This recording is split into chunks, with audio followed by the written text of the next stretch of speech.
अस्सलाम वालेकुम। वालेकुम अस्सलाम। क्या हाल है ज़ुहैब? बस बिल्कुल ठीक ठाक। आपको देख के हमेशा बड़ा ताजगी का एहसास होता है माशाल्लाह। अच्छा? हाँ, क्यों? पता नहीं क्यों, आपकी बनावट में कोई खराबी है। माशाल्लाह, नहीं अच्छा लगता है आपको। आप बल्कि आप दोनों को देख के इतना रिफ्रेशिंग होता था हमेशा से, नाजिया को और आपको देख के एक अच्छी फीलिंग होती है। ज़ुहैब, आपने सुहेल राना साहब के प्रोग्राम से शुरू किया दोनों ने। नाजिया को बहुत बड़ा उस वक्त ब्रेक मिला। I think you were young at that time, जब उन्होंने आप जैसा कोई मेरी जिंदगी में आएगा। आपको क्या उस वक्त फीलिंग थी कि मैं इनके साथ गाऊं, या कोई अर्ज थी, या आप यूं ही छोटा भाई जैसे लग जाता है बहन के साथ, ऐसे लग गए थे? एक्चुअली मुझे म्यूजिक में बिल्कुल शौक नहीं था। नहीं, म्यूजिक का बिल्कुल शौक नहीं था मुझे। और वो हर इतवार को एक प्रोग्राम होता था, कलियों की माला, जो वो जैसे ही वो टाइम होता था, सुबह में होता था, आई थिंक कोई 10-11 बजे होता था, तो मैं जाके छुप जाता था घर में। कि because I just did not like music at all.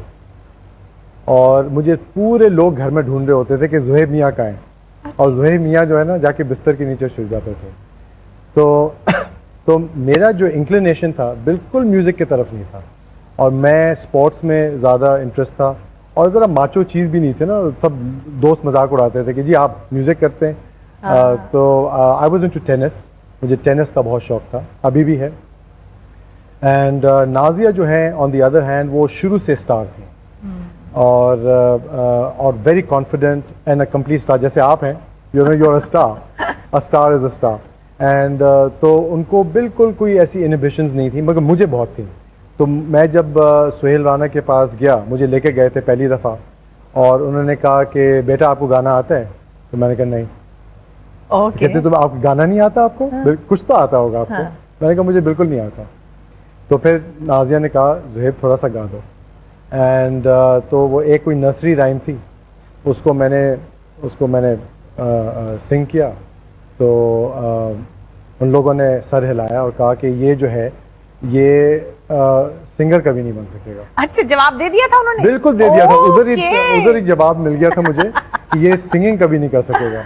अच्छा। और मैं इतना खुश था, इतना खुश था, बिकॉज सब लोग वहाँ, फातिमा सुरैया बजिया भी थी, मेरी अम्मी भी थी, और सुहेल राना साहब थे, और शीरीन आंटी थी, जी अजीम, शी वाज देयर।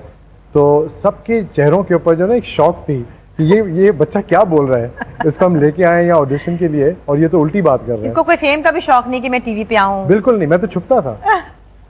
आपने मुझे बुला लिया इस प्रोग्राम में, मैं तो खुश था, मैं बैक स्टेज पे ज्यादा खुश था। वैसे आप छुपे हुए हैं, हम आपको ढूंढ के बुलाते हैं, और बहुत से लोग आपको ढूंढते हैं और आप छुप जाते हैं। आपको याद होगा कहीं कहीं मेरी आपसे कभी मुलाकात होती थी, तो मैं बहुत होती थी कि आप क्यों नहीं गाते हैं, आप कहाँ चले गए? मुझे पता है। आप ये जो काम, और लोग ठीक है, आप बहुत से और काम कर रहे हैं, अभी हम बात भी करेंगे उनके बारे में।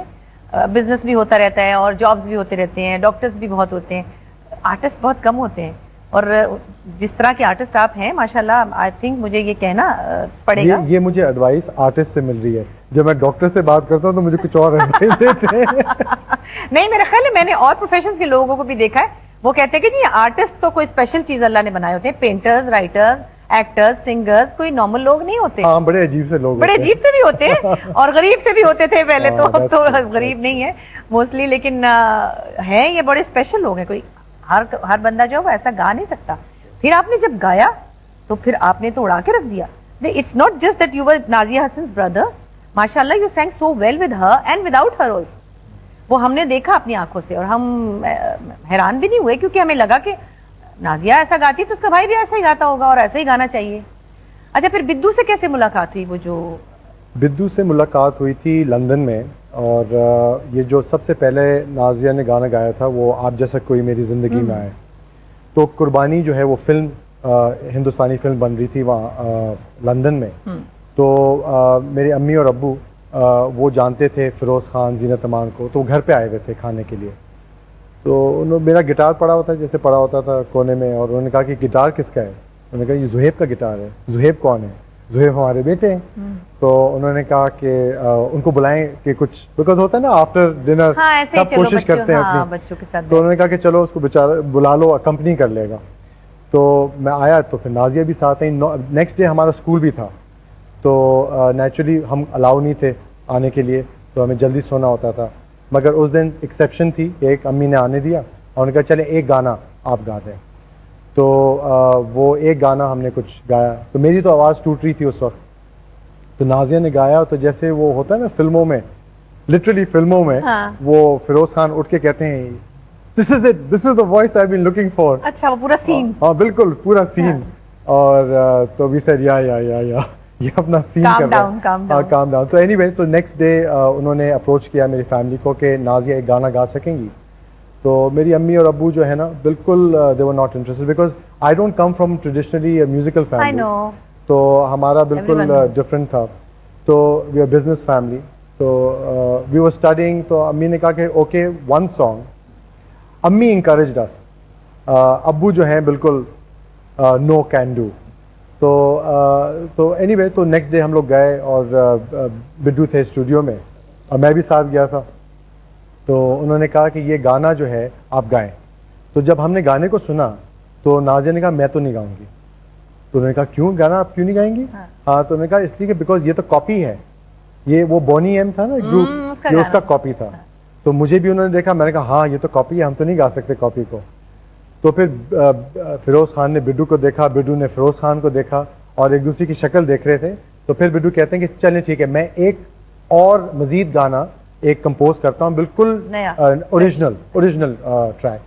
तो फिर उन्होंने मेरा भी गिटार था, मैं गिटार अपना साथ लेके जाता था सब जगह, तो वहाँ मैं स्टूडियो में लेके गया था कि हो सकता है एक चांस मिल जाए वहाँ।